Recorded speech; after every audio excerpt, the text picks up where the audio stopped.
Hello, I'm Morgan Casey, and today I'll be talking to you about a creative project that is a passion project of mine that I've been slowly adding to and modifying as my knowledge of design expands. And in this talk, I'll be covering the design choices I've made to accentuate the affect of the gameplay on the player. So the project premise. The project is currently under the working title of Fractured. It's a space scavenging Metroidvania style game set after the destruction of Earth and following the story of survivors in their new way of life in space. The focus being on the player character, their constant need for supplies, the ever-eroding station they call a home, and the people within. These stations are pieced together habitats of various spacecraft hulls similar to stations in the 2000 animated movie Titan AE. The player takes the role of a scavenger using a small shuttle with boarding drones to find and salvage derelict ships, bringing the useful materials back to the home station and experiencing the drama of life in space. Whilst exploring, the player will encounter security systems on the derelict ships, as well as a new threat of alien interference. Gameplay is focused around puzzle levels where players must use their drone and find, repair, or acquire components from the derelicts whilst avoiding hazardous occupants. Gameplay is focused around self-preservation and evasion over direct confrontation. This means that the player has access to weapons, although they are focused more on utility than offense. The player's main tools being a welding torch, electric prod, and the Jaws of Life. The Jaws of Life are often used by firefighting crews to cut open vehicles or block doorways to allow for emergency access.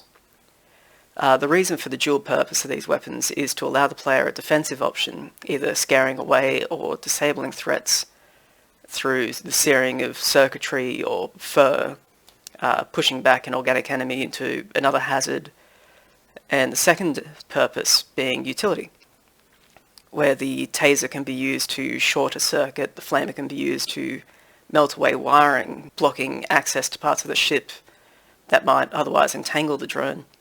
And the extra layer of agency here is in the tactical decision of spending the very limited amount of supplies on progressing the player through the level or using brute force to remove enemies from the area to make it safer. So level design. In designing derelicts, the levels for Fractured, I've started with each area of space the player is currently exploring. The initial vessels closer to the home station being predominantly civilian ships, tightly packed vessels without the embellishment of wall paneling on the insides with bare frames of the ship exposed. This is designed to be as space efficient and as quick to build as possible, almost as last minute escape pods, essentially, for an end-of-the-world scenario. When players enter the level, they'll find the terrain of these vessels to be easily destructible, walls often breached from poor build quality or impact with space debris, and oftentimes an internal breach would be patched with materials at hand, like bed sheets or a door panel that's been moved and fixed into place. Throughout these levels, the player will need to assess what supplies the ship contains, collect them, and return to their shuttle, whilst avoiding hazards. To do so, the player will need to bypass security systems that range from simple red key, red door puzzles, like the original Doom, prying open jammed doors or damaged walling to access objective areas, or using their tools to fix reparable controls to access more of the derelict. All of these interactions are contained within the one level. The player collects small components and scrap from the derelicts with which to trade for more advanced gear from their home station. A reward system like this is common in Metroidvania-style games, most recently used in Hollow Knight. Alternatively, the player may recover the ship in its entirety, repairing critical systems and using the ship's own engines to push it towards the home station for incorporation into the habitat, or push outward to other survivor habitats throughout asteroid fields and debris. In an overarching interlevel design, the player needs to have found necessary components from other derelicts with which to fix large components in others. These inter-level puzzles follow the design of the Souls-like games by From Software, insofar as they provide the player a door to open, then provide the key in a much later stage, prompting revisiting old derelicts upon repairing these vessels and sending them under their own steam to their home station. The path of the vessel cleared through asteroid belts and debris can provide drastic shortcuts for the player in the open world, or open new areas entirely as a combination of Souls and Metroidvania style design. Souls games are praised for their interconnected level design. The door and key system in particular is a key focus. This system relies on the player viewing a path that is blocked by a door with nowhere to open it. After the player travels quite a long distance down a different path, they may either find a key that will open the door, or more often than not, end up on the other side of the door and be able to open it from there. This works for the Souls games as when a player dies, the enemies of the world respawn. However, terrain changes don't reset, allowing for quick progress from through the newly opened door. The effect of opening this door is immense. The difficulty of getting to the other side of the door now being removed brings a huge sense of relief. The realization of opening a door and finding a familiar place is almost joyous and makes the player feel clever when putting two and two together, and allows him to build a mental map of the area, resulting in a sense of clarity and a renewed focus. Colour. To begin, I will start with the assumed colour scheme and visuals of a space exploration game. The emptiness and cold creating an inhospitable environment is more often than not depicted as metallic, dark and dirty. This is portrayed with a healthy dose of dark colours, browns, blacks, using low-light environments to prompt a sense of fear and uncertainty. In stark contrast to this, I have designed my aesthetic around being sterile and desaturated with white environment. The walls are white, floors are white, all the props are white, except for a few items, specifically hostile entities and interactables.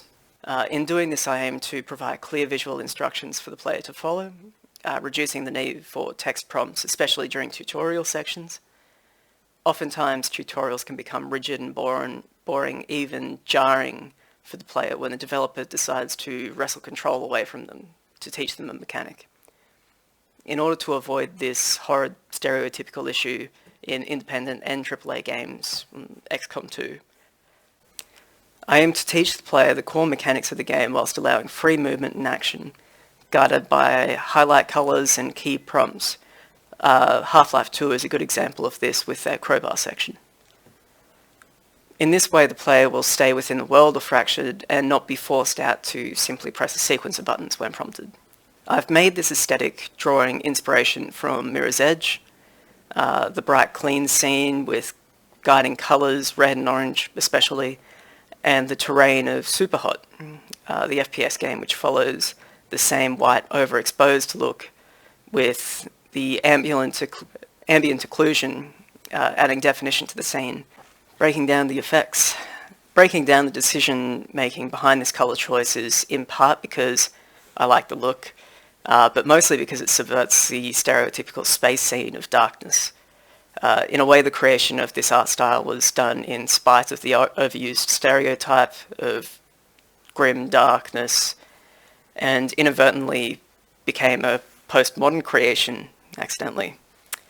The colour within Fractured is to produce an effective response beyond the simple upending of space-themed colours. For example, in this shot, we see the formidably sized militarised walker-bot.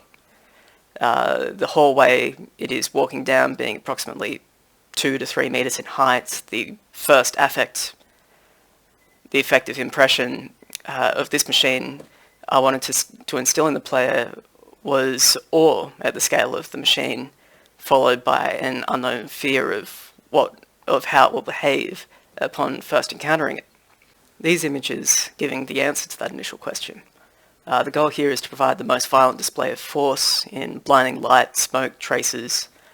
All of this is accomplished with the accents of the reddish orange, a colour that draws attention to the energetic scene, mixed with the red influence drawing in the feeling of power, anger, and most importantly, the dominance. This dominance is particularly important as the military walker is by design, and through its slow, lumbering nature, dominant in its gameplay effect. The scenery. The props in the game have been set out to be relatable. Kitchen sink, stovetops, pans, the level of technology for basic life requirements being on par with our own. I settled on the current day technology to provide two key reactions. I want my players to see these tools and feel familiar with the world that they are in, and to ground themselves and provide a relatable scene with which they can explore. To further this immersion and provoke an emotive experience, these areas are more often than not dishevelled, pans left strewn about, an otherwise stripped kitchen, a pantry with broken shelves and containers showing a struggle or hasty evacuation. These everyday things left in a disorganised way have been found to provoke a fearful and uneasy effect, building a slight sense of dread, fear of the unknown that caused this disorder. This effect is often used in horror movies, having the effect of unease and uncertainty of what is to come. The intended effect of these scenes is to create a sense of tension, much the same as in a horror movie, slowly building towards a big reveal. Other horror effects that provide a quick boost to tension would be a growing rumbling, creaks and groans, or evidence of an unknown danger. This is done amazingly well in Alien Isolation from Creative Assembly, based on the Alien franchise with the horrifying xenomorph as the main threat. An example of these being the alien's drool dripping from a ventilation shaft as the player explores, along with the dull rumble of the ship creaking and groaning, lights more often than not flickering dimly. A common use of this flickering light is to show glimpses of danger. Oftentimes this danger is entirely non-existent for the player and is a trick done to provide a hint of what is to come, pump up anticipation, and give context for what the player's actions will be in the coming set piece. Seth Horowitz wrote in How Hearing Shapes the Mind, sudden loud noise activates a very specialized circuit from your ear to your spinal neurons. It's called the startle circuit. This is a very common trope used in horror through films and video game genres. The intense thrill that comes from this startle circuit cuts through this building tension and resets the build-up, providing adrenaline and a renewed sense of excitement for the coming danger. Growing volume and tones can evoke a similar response. As with the motion tracker in Aliens, this tracker actually is a hindrance to the player, creating noise and drawing the alien in, whilst also building the tension through progressively higher pitched tones, and yet giving the false impression of safety by knowing where the alien is. Similar to the effect of the motion tracker, the military walker in Fractured follows the same audio building and tension. I am attempting this by proximity-based audio, the thumping of heavy legs as it slowly maneuvers through the world, the set piece. For example, this at a distance. The growing proximity of such a threatening sound will be pierced by the spotted sound, not dissimilar to that of the walkers from The War of the Worlds. The effect of this sound aims to cut through the building tension, along with startling the player, providing the excitement, fear, dread, and a little bit of wonder. The throwback to War of the Worlds is very intentional and is to trigger the shared cultural memory we have of that audio. To conclude, I feel the growing understanding of affect and the psychological impact of Fractured is slowly growing more as I delve deeper into the science behind affective media in today's culture. I hope you enjoyed this glimpse into some of the design points of Fractured. If you have any questions, please ask. Thanks.